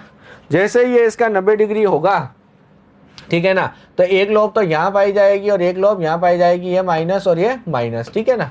तो यहाँ पर ये क्या हो गया साहब, ग्रेड। कैसा हो गया, ग्रेड, ठीक है ना। तो ये आपका हो गया ग्रेड, ठीक है। अब यहाँ पर आपके पास पाया जाएगा कौन सा, d z square x square y square और डी जेड स्क्वायर, ठीक है ना। तो उसकी बात कर लेते हैं अपन।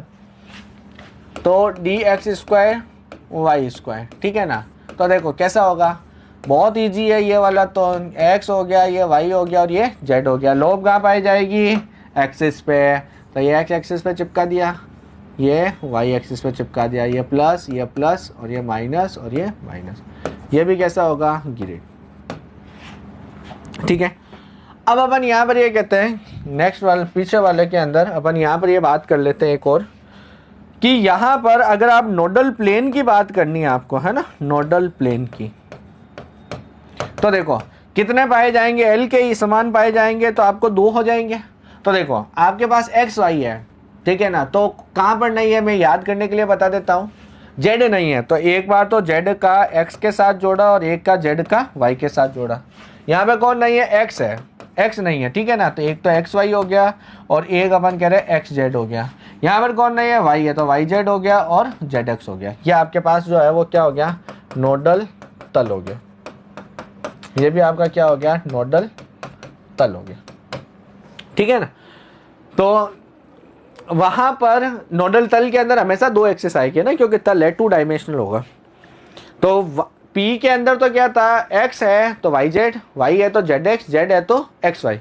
यहाँ पर क्या होगा, यहाँ पर जो नहीं है, ठीक है ना, जेड नहीं है तो जेड का एक बार एक्स के साथ जोड़ा, जेड का वाई के साथ जोड़ा, ठीक है। और यहाँ पर जेड एक्स नहीं है तो एक्स का वाई के साथ जोड़ा और एक्स का जेड के साथ जोड़ा। यहाँ पर कौन नहीं है, वाई नहीं है तो वाई का जेड के साथ जोड़ा और वाई का एक्स के साथ जोड़ा, वाई का एक्स के साथ जोड़ा, ठीक है ना। तो अपन ये कहते हैं ये है। अगर यहाँ पर अगर आप होते एक्चुअल क्लास के अंदर तो मैं यहाँ पर इस कॉर्नर के अंदर आपको बना के बता देता कि ये लॉब ऐसी है, ये इमेजनरी इस तरह, लेकिन यहाँ पर अभी संभव नहीं है, ठीक है। नेक्स्ट अपन बात कर रहे थे यहाँ पर 14, अपन यहाँ पर ये कहते हैं d x square y square, d x square y square की बात करते हैं। तो देखो कैसा होगा, ये एक्स एक्सिस, ये वाई एक्सिस और ये जेड एक्सिस। यहाँ पर लॉब कहाँ पे पाई जाएगी, एक तो पाई जाएगी साहब एक्स एक्सिस पे और एक पाई जाएगी आपकी वाई एक्सिस पे। ये प्लस प्लस और ये माइनस माइनस, ये भी कैसा होगा, ग्रेड होगा, ये भी कैसा होगा, ग्रेड होगा। इसी तरह अपन यहाँ पर कहते हैं डी जेड स्क्वायर की बात करते हैं, डी जेड स्क्वायर, ठीक है ना, ये बड़ा इंपॉर्टेंट है। देखो डी जेड स्क्वायर के अंदर यहाँ पर अपन कहते हैं कि डबल डबलाकार है ना, तो ये एक्स एक्सिस हो गया, ये वाई एक्सिस हो गया, जेड एक्सिस हो गया। अपन ने यहाँ पर ये कहा कि एक्स स्क्वायर वाई स्क्वायर मतलब एक लॉब एक्स के ऊपर और एक का वाई के ऊपर, लेकिन यहाँ पर तो इसने कहा कि जेड के ऊपर ही है, ठीक है ना, तो जेड के ऊपर तो एक लॉब पाई जाएगी। अब सवाल ये होता है कि एक लॉब, एक डंबल तो आ गया जेड के ऊपर, दूसरा डंबल कहाँ गया, ठीक है ना। तो दूसरा डंबल क्या करता है, दूसरा डंबल जो है वो एक एस ऑर्बिटल जैसा एक स्फेरिकल सरफेस बनाता है, फुटबॉल टाइप का बनाता है, ठीक है ना, क्या बनाता है, फुटबॉल टाइप का। और वो फुटबॉल टाइप का बना के कॉलर जिसको बोलते हैं उसको बनाता है और वो तीनों एक्सिस पे पाया जाता है, ठीक है ना। तो देखो कैसे होगा, यहाँ पर, यहाँ तो ये तो एक पाई जाएगी यहाँ पर एक कॉलर, ठीक है, और यहाँ पर जो है ना वो पाई जाएगी इस तरह से एक लॉब, ठीक है। तो यहाँ पर जो ये कॉलर है ना इसके ऊपर तो माइनस साई होता है और इसके ऊपर जो है वो कैसा होता है, प्लस साई होता है। तो देखो इस पॉइंट से अगर मैं निकलूँ तो इस कॉलर में जिधर भी डायरेक्शन में जाऊँगा तो यहाँ तक कॉलर तक तो माइनस माइनस माइनस पाया जाएगा और कॉलर से ऊपर गए तो प्लस प्लस पाया जाएगा। इसका मतलब ये भी क्या है, ग्रेड है, ये भी क्या है, ग्रेड है, ठीक है ना। ये जो पाई जाती है वो कौन सा है, कॉलर बोलते हैं, क्या बोलते हैं, कॉलर, ठीक है ना। और ये कॉलर जो है ना वो अपन कह रहे हैं तीनों एक्सिस पे पाई जाती है, तीनों एक्सिस पर पाई जाती है, ठीक है ना। अब यहां पर एक नोट करके लिखना है, क्या नोट है, अपन कहते हैं कि सबके लिए nodal plane and angular node, nodal plane and angular node same होते हैं जो कि एल के समान होते हैं। किसके समान होते हैं, एल के समान होते हैं, ठीक है ना। बट डी जेड स्क्वायर के लिए ये अपवाद है ना, नोडल प्लेन जो है ना वो तो होगा और ये एंगुलर नोड, ठीक है ना। नोडल प्लेन तो होगा 0 और एंगुलर नोड जो होगा ना वो कितना होगा, 2। नोडल प्लेन क्या होगा, 0 और एंगुलर नोड कितना होगा, 2। तो इसका मतलब मैं ये कह सकता हूं कि एंगुलर नोड जो है ना वो एक थ्योरेटिकल चीज है और नोडल प्लेन जो है ना वो एक एक्सपेरिमेंटल है। एंगुलर नोड तो होंगे 2, नोडल प्लेन होंगे 0। अब नोडल प्लेन 0 क्यों होंगे? क्योंकि देखो ये आपके पास एस ऑर्बिटल जैसी होगी, तीनों एक्सिस में है, एस ऑर्बिटल जैसी है ना, ऑर्बिटल जैसी। जब एस ऑर्बिटल जैसी हो गई तो यहां पर क्या नोड पाया जा सकता है, नोडल प्लेन पाया जा सकता है? नहीं पाया जा सकता। क्यों? क्योंकि ये लॉब कट जाएगी भाई। जेड में तो आप जा ही नहीं सकते, और एक्स एक्सिस पे भी ये पाया जा रहा है, वाई एक्सिस पे भी पाया जा रहा है, इनके बीच में भी पाया जा रहा है। तो यहाँ पर कहीं पर भी इलेक्ट्रॉन, हर जगह पे इलेक्ट्रॉन फाइंडिंग प्रोबेबिलिटी होएगी। और अपन यहाँ पर ये कहते हैं कि इलेक्ट्रॉन फाइंडिंग प्रोबेबिलिटी होगी तो यहाँ पर नोडल प्लेन नहीं होगा, ओनली क्या होगा, एंगुलर नोड होगा। तो एंगुलर नोड तो एक थ्योरेटिकल चीज है और नोडल प्लेन एक एक्सपेरिमेंटल चीज है, ठीक है ना। तो यहाँ पर ये ध्यान रखना है कि सबके लिए नोडल प्लेन और एंगुलर नोड क्या होते हैं, सेम होते हैं। अपवाद है डी जेड स्क्वायर, जहाँ पर डी जेड स्क्वायर के बीच में कॉलर आ जाती है, जहाँ पर इलेक्ट्रॉन फाइंडिंग प्रोबेबिलिटी होती है ये एस ऑर्बिटल जैसी होती है, और इसकी वजह से इलेक्ट्रॉन फाइंडिंग प्रोबेबिलिटी रहेगी। ऐसा कोई तल नहीं पाया जाएगा जहाँ पर इलेक्ट्रॉन फाइंडिंग प्रोबेबिलिटी 0 है, इसलिए नोडल प्लेन क्या होगा, 0 होगा। प्लीज़ इसको ध्यान रखना, ठीक है। तो ये हो गया आपके पास इस तरह की चीज, ये डी की। और फिर अपन नेक्स्ट की बात करते हैं। बाकी सब के अंदर कितना पाया जाएगा, नोडल प्लेन और एंगुलर नोड सेम रहेंगे। फिर अपन कहते हैं एफ सबसेल की बात करते हैं। एफ सबसेल के अंदर एफ का मतलब होता है फंडामेंटल, ठीक है ना। एफ का मतलब क्या होता है, फंडामेंटल। और इसकी जो आकृति है ना वो कैसी होती है, कॉम्प्लेक्स, जटिल, ठीक है ना। इसके अंदर 7 कक्षक पाए जाता है, 7 कक्षक पाए जाते हैं, ठीक है। अब अपन यहाँ पर ये कहते हैं कि तीसरी जो क्वांटम संख्या है ना अपने पास, वो अपने पास है magnetic quantum number, magnetic quantum number, magnetic quantum number, जिसको अपन बोलते हैं चुंबकीय क्वांटम संख्या, चुंबकीय क्वांटम संख्या, ठीक है ना। इसको दिया था लैंडे ने, ठीक है ना, लैंडे ने इसको दिया था। अब देखो ये किसके बारे में बात करती है, तो ये बात करती है कक्षक के अभिविन्यास के बारे में, ठीक है ना।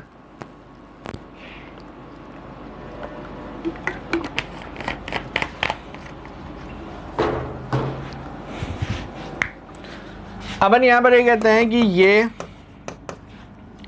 ये कक्षक या कई बार उपकोष भी लिख देता है, उपकोष के अभिविन्यास के बारे में। अभिविन्यास बड़ा इंपॉर्टेंट, अभिविन्यास, ठीक है ना।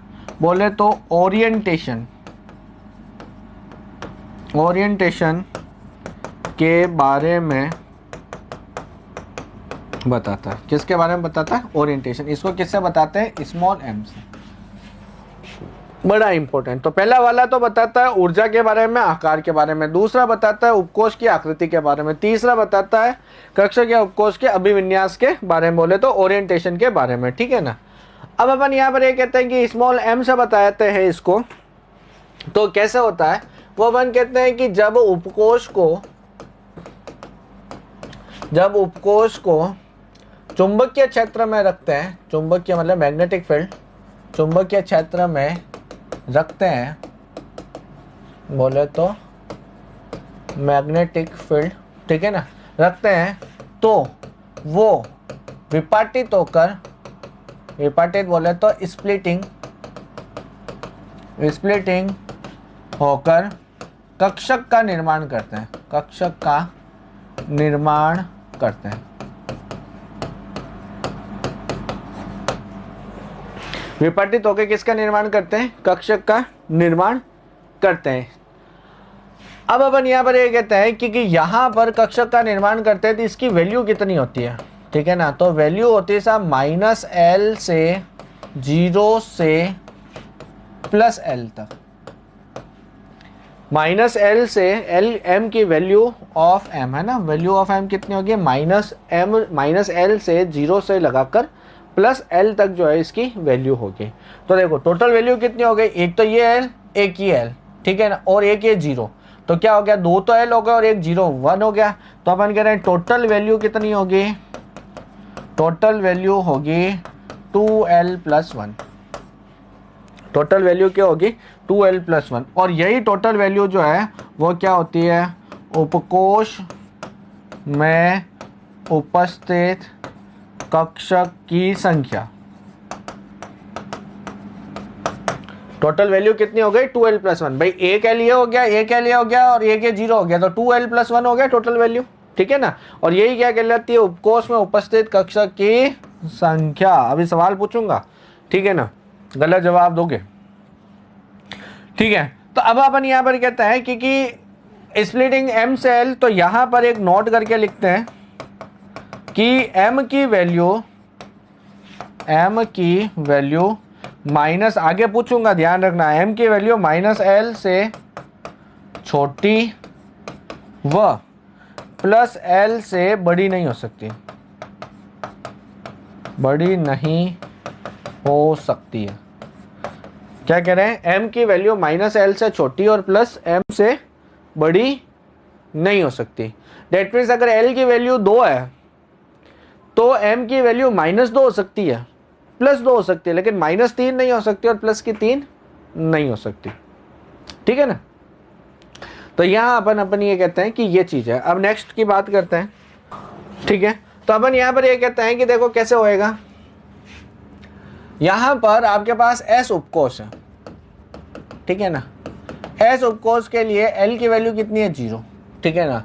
तो टोटल कक्षक कितने हो गए, टोटल कक्षक होंगे साहब 2l+1। तो यहाँ पर 2 × 0 + 1 बराबर 1 कक्षक पाया जाएगा, 1 कक्षक पाया जाएगा। और उस एक कक्ष की वैल्यू कितनी होगी, एक कक्षक का m का मान कितना होगा, m का मान होगा साहब -l से 0 से +l तक, है ना। इसका मतलब -0 से +0 तक, इसका मतलब ओनली 1 वैल्यू होगी, वो कितनी होगी 0, ठीक है। तो s उपकोष अगर होगा, s उपकोष, ठीक है ना, तो उसके लिए l का मान कितना होगा 0, कक्षक कितना होगा 1 और m का मान कितना होगा 0। समझ में आई बात। तो s उपकोष होगा तो जैसे इसकी l की वैल्यू 0 है तो टोटल कक्षक कितना होंगे 2l+1, तो 2 × 0 + 1 एक ही कक्षक पाया जाएगा और उस एक कक्षक का m का मान कितना होगा 0। ध्यान रखना, ये सारे 1-1 लाख के क्वेश्चन है, ध्यान रखना, ठीक है ना। नेक्स्ट अपन बात करते हैं p की बात करते हैं। तो p उपकोष के अंदर l का मान कितना 1, तो टोटल कक्षक कितने होंगे, टोटल कक्षक होंगे 2l+1, तो 2 × 1 + 1 बराबर कितने हो गए 3 कक्षक, ठीक है। वैल्यू कितनी होगी, वैल्यू होगी साहब l के मान 1 है तो -1 से 0 से लेके +1 तक, यही होगा। और यहीं पर देखो l की वैल्यू जब 0 है ना, और सॉरी m की वैल्यू कितनी है 1 है, और यहाँ पर आप इसको मैग्नेटिक फील्ड देते हो, मैग्नेटिक फील्ड देते हो तो ये 3 के अंदर टूट जाता है, ठीक है ना, -1 0 और ये +1, ठीक है। अब देखो किसकी वैल्यू कितनी होगी, तो 0 जो होता है ना वो तो होता है pz कक्षक के लिए, और बाकी वाले जो है वो दोनों इंटर कन्वर्टेबल है। तो देखो यहाँ पर अपन कहते हैं कि ये -1, ये 0 और ये +1, ये pz के लिए 0 और ये px और ये py, और ये दोनों जो है ना चेंज हो सकते हैं, इंटर कन्वर्टेबल है।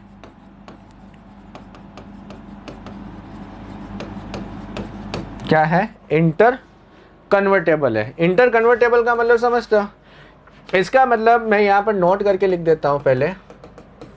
प्योर जेड कक्षक के लिए, प्योर जेड कक्षक के लिए m की वैल्यू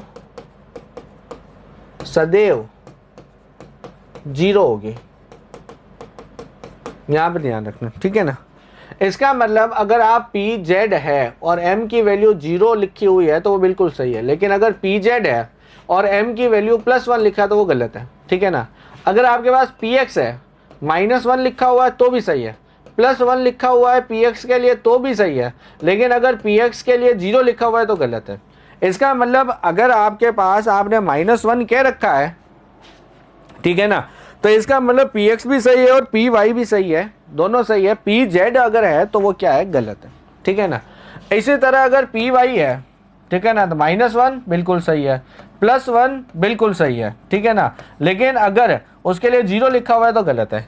इसका मतलब जेड जिसमें प्योर लक्षण है ना, उसके लिए तो वैल्यू क्या आएगी 0, बाकी के लिए इंटर कन्वर्टेबल है इसके अंदर, ठीक है ना। डी के अंदर अब बात करते हैं, क्लियर भाई। अब डी उपकोष के बारे में बात करेंगे। तो देखो डी उपकोष के अंदर अब यहाँ पर ये कहते हैं कि एल की वैल्यू कितनी है 2, ठीक है ना।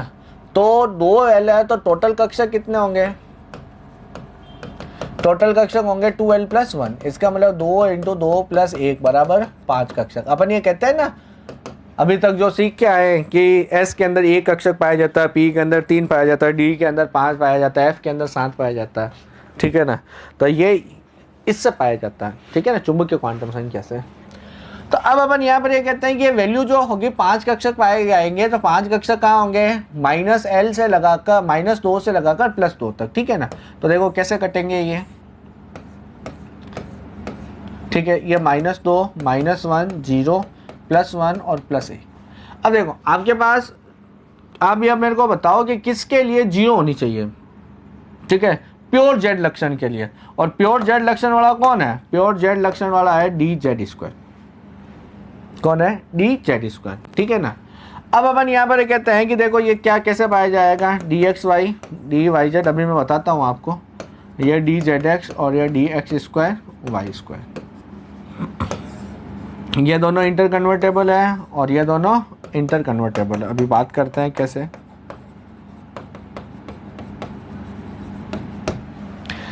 देखो जिसमें प्योर जेड लक्षण है उसकी वैल्यू तो हो गई 0, काम खत्म।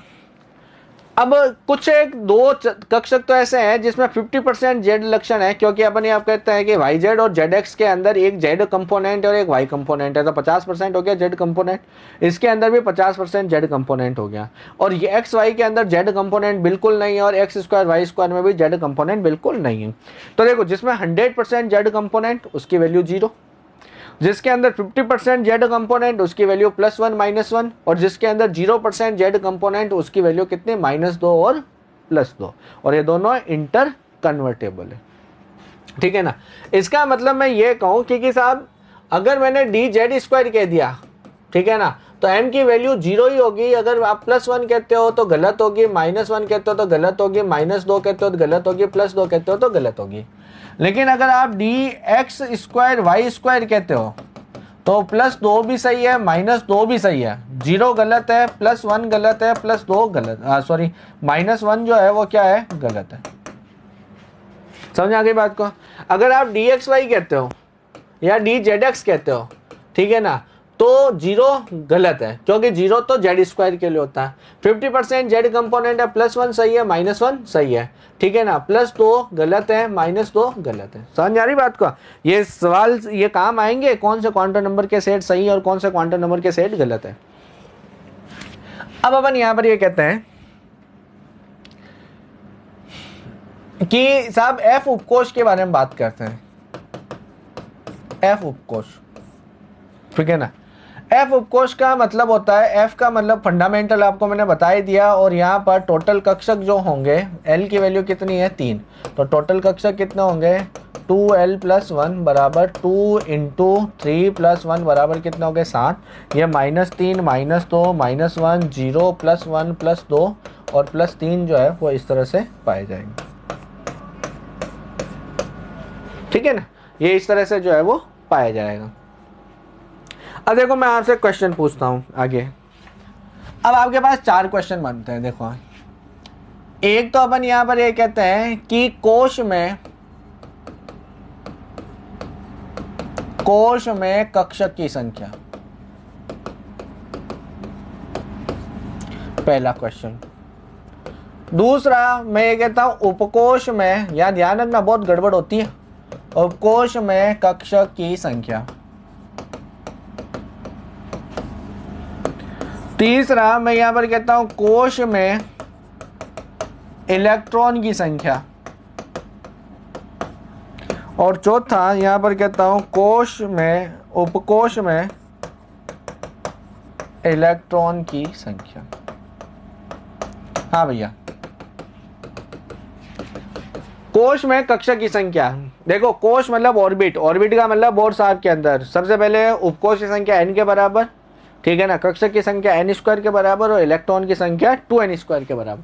तो ये तो आ गया अब आपके पास n स्क्वायर और यहाँ पर कोश में इलेक्ट्रॉन की संख्या 2n स्क्वायर, ठीक है।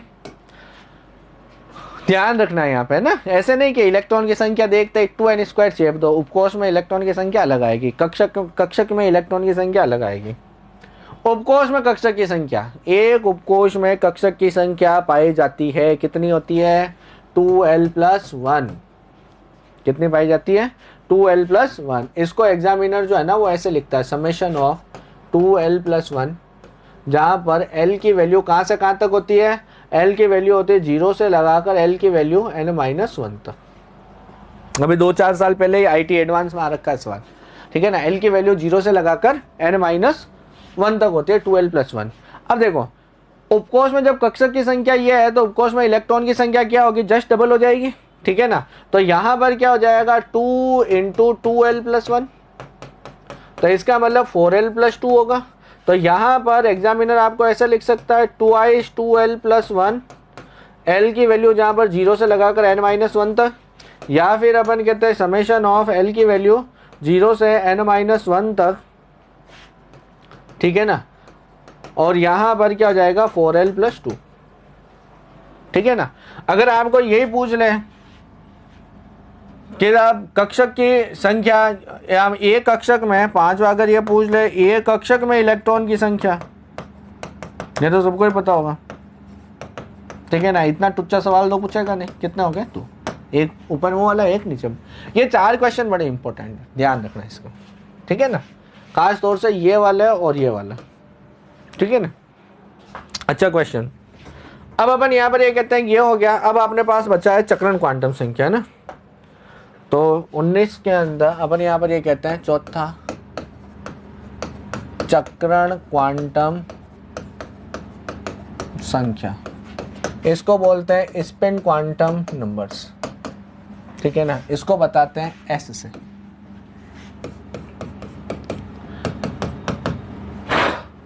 इसको दिया था स्मिथ ने, है ना भाई स्मिथ। क्या कहता है ये कहता है कि साहब इलेक्ट्रॉन जो है ना, इलेक्ट्रॉन अपने अक्ष पर 2 तरह से चक्कर लगाता है, 2 तरह से चक्कर लगाता है।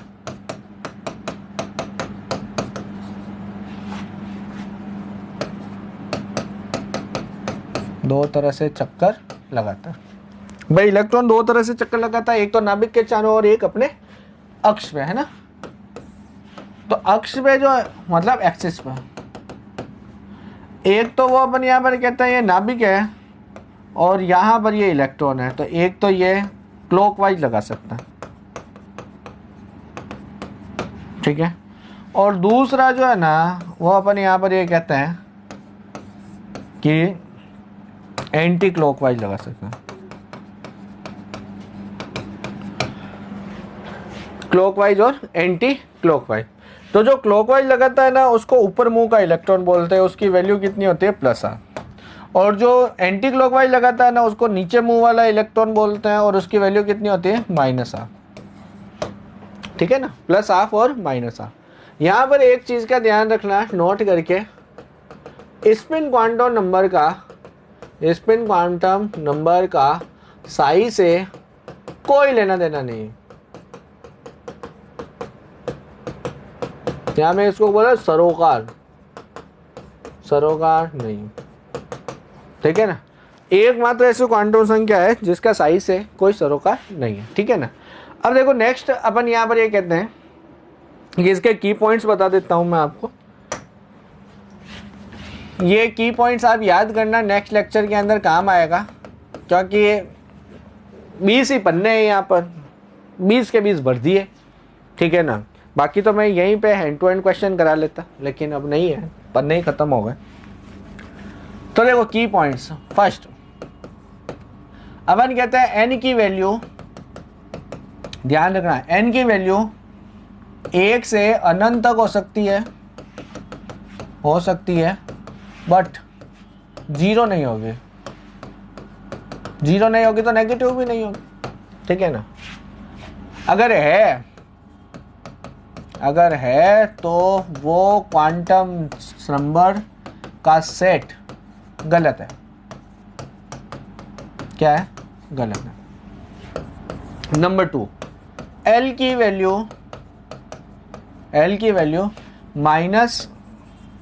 वैल्यू 0 से n-1 तक हो सकती है, न तो n के समान, न ही n से ज्यादा, ठीक है।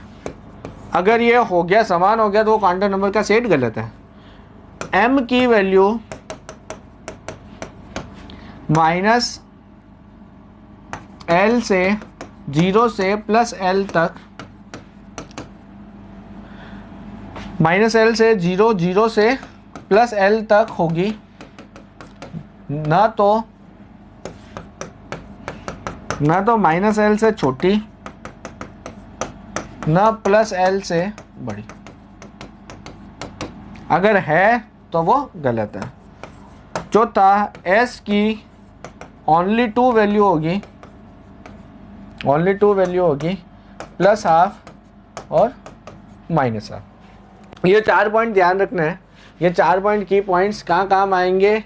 यूज इन कौन सा क्वांटम नंबर का सेट सही है या गलत है।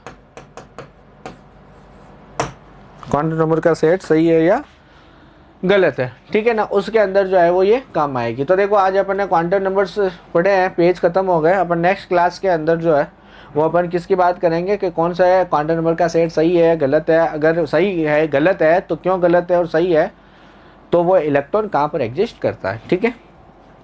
Thank you very much. यहाँ ध्यान रखना, बहुत अच्छे से इसको पढ़ना, क्वांटम नंबर और आगे वाले हाइजेनबर्ग, ये हुंड्स और n+l क्वेश्चन 100% आएगा। Thank you.